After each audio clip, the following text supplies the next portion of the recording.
obviously. I'm turning down millions of dollars for the campaign. Millions. who? Everybody's offering me money, and I don't want it. So I'm turning down millions of dollars and no interest. No interest. Very good trade deals, fair trade deals. I didn't want to say good, I want to say fair.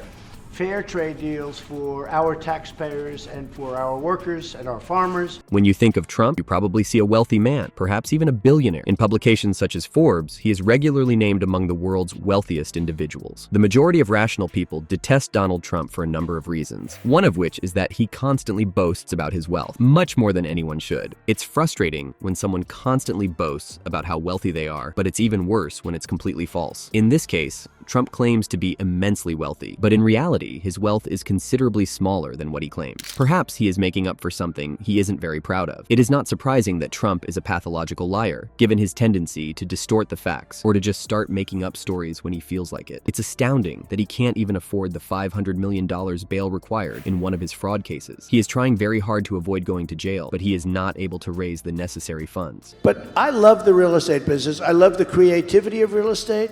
And I think I always will. Even as president, I'd say, boy, that's a great site for a building. There's so much fat in Washington that if somebody got in that knew what they were doing, you don't have to raise taxes. We want to lower taxes. Even though he says he is worth billions of dollars, how can he raise the money to post bail? Where has all that money vanished to now? Perhaps Trump isn't as wealthy as he claims to be, or it's still a mystery. Maybe he should pull off another Trump University con to recoup some of the embarrassment suffered by the former president. Or perhaps he will con the American people into electing him president once more so that he can profit from the position of commander-in-chief. Because some impoverished people turn desperate, we must work desperately to prevent that from happening in the future. As recently observed by Stephen Colbert on his show, Trump is broke as a joke. Colbert may mock Trump without fear of legal action because it's likely that he lacks the funds to bring a slander lawsuit. Anyone may openly criticize Trump due to his financial circumstances, since he has 3 more criminal trials coming up that will demand all of his time, money, and energy. It's acceptable to continue insulting the orange dude. We're going to examine Mr. Trump's apparent financial instability today. First, let's examine the amount of money that Trump possesses, or purports to possess. The American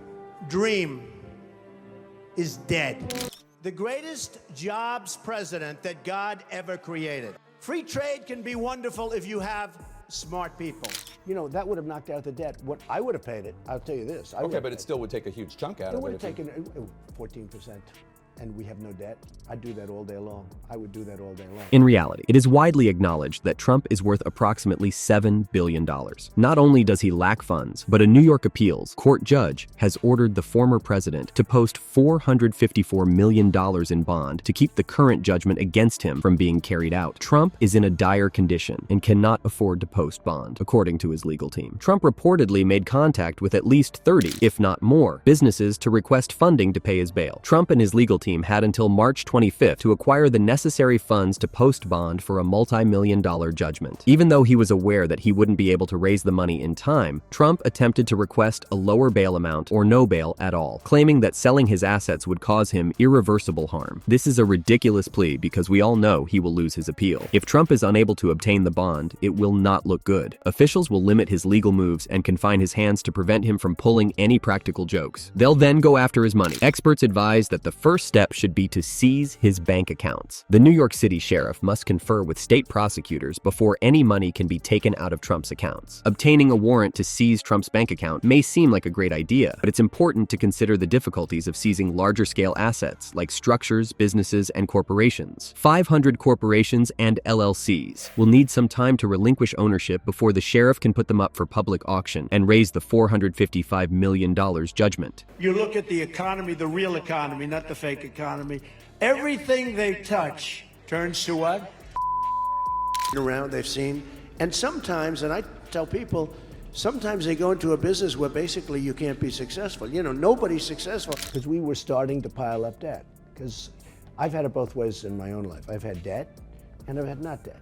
and not dead is better. This is entirely possible, even though it occasionally seems impossible. Trump doesn't appear to be able to escape this predicament. In order to avoid a punitive ruling and postpone the execution of his fraud conviction, a New York judge on Monday allowed Donald Trump to post a $175 million bail. The judge gave Trump 10 days to find the needed amount. If he is successful in keeping himself out of harm's way during this window of time, his belongings will be safe. Trump's most recent victory was a major one that came as a surprise because it prevented him from facing a financial disaster. Up until this conviction, Trump had been involved in an imminent financial calamity that put his bank accounts and enterprises at risk. It was a very tight race, but Trump won as usual. Despite his disappointment, Colbert continued to make jokes. As usual, his mocking of Trump lasted the entire evening, and it was amazing. Trump may have gone to great lengths to obtain the money, so it's still fortunate that he only obtained a modest bond. Based on the judge's prior remarks, it is reasonable to assume that the bond was reduced in an appropriate manner. After all, who knows what kind of issues Trump may have caused if he had taken money to pay his legal fees from other countries. Regarding the bail scenario, regarding the financial difficulties of the former President Donald Trump, feelings are all over the place. Some may find it funny, but others may find themselves feeling sad for the man who was once the country's most important figure. Regardless of one's opinions on the subject, it's imperative to set it aside for the time being and focus on the next presidential elections. As a presidential candidate, it is impossible to know what Trump thinks is important about his past financial setbacks. In order to make America great and glorious again, I am tonight announcing my candidacy for President of the United States.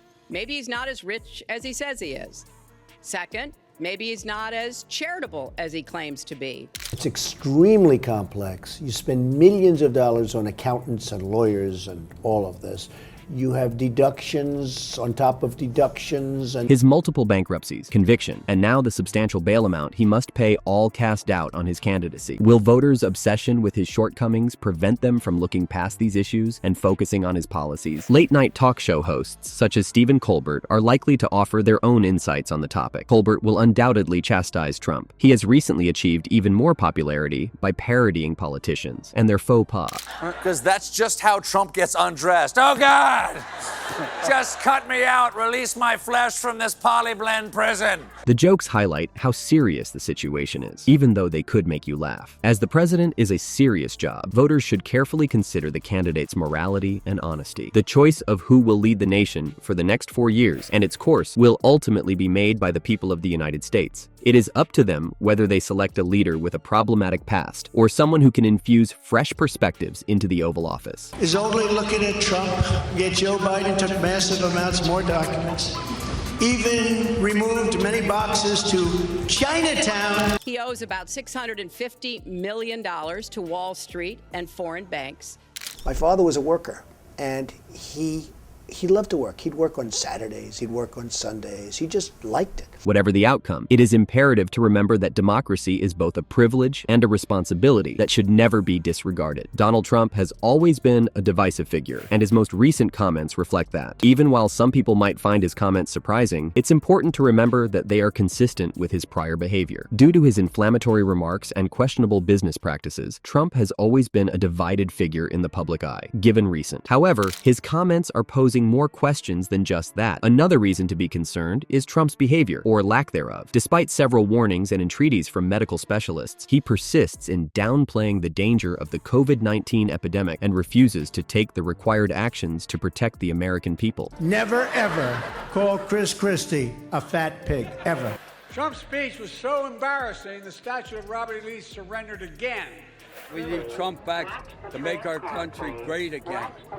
Our country, if we get Biden back in there, it's totally gone. But as they say, everything that ascends must also descend. As more information becomes out about Trump's likely swift downfall, we'll keep you informed. Whether it's because to his numerous legal troubles or his inability to govern well, it looks like his presidency is drawing to an end. If his appeal is rejected, which is improbable, bankruptcy may be his only option. Undoubtedly, Trump has faced financial challenges in the past, and his unwillingness to acknowledge them may ultimately come back to harm him. Despite his riches and power, he is not immune to the consequences of his actions. Furthermore, Trump's reputation has been irrevocably damaged by his fraud conviction. When the last guy was here, you were shipping jobs to China.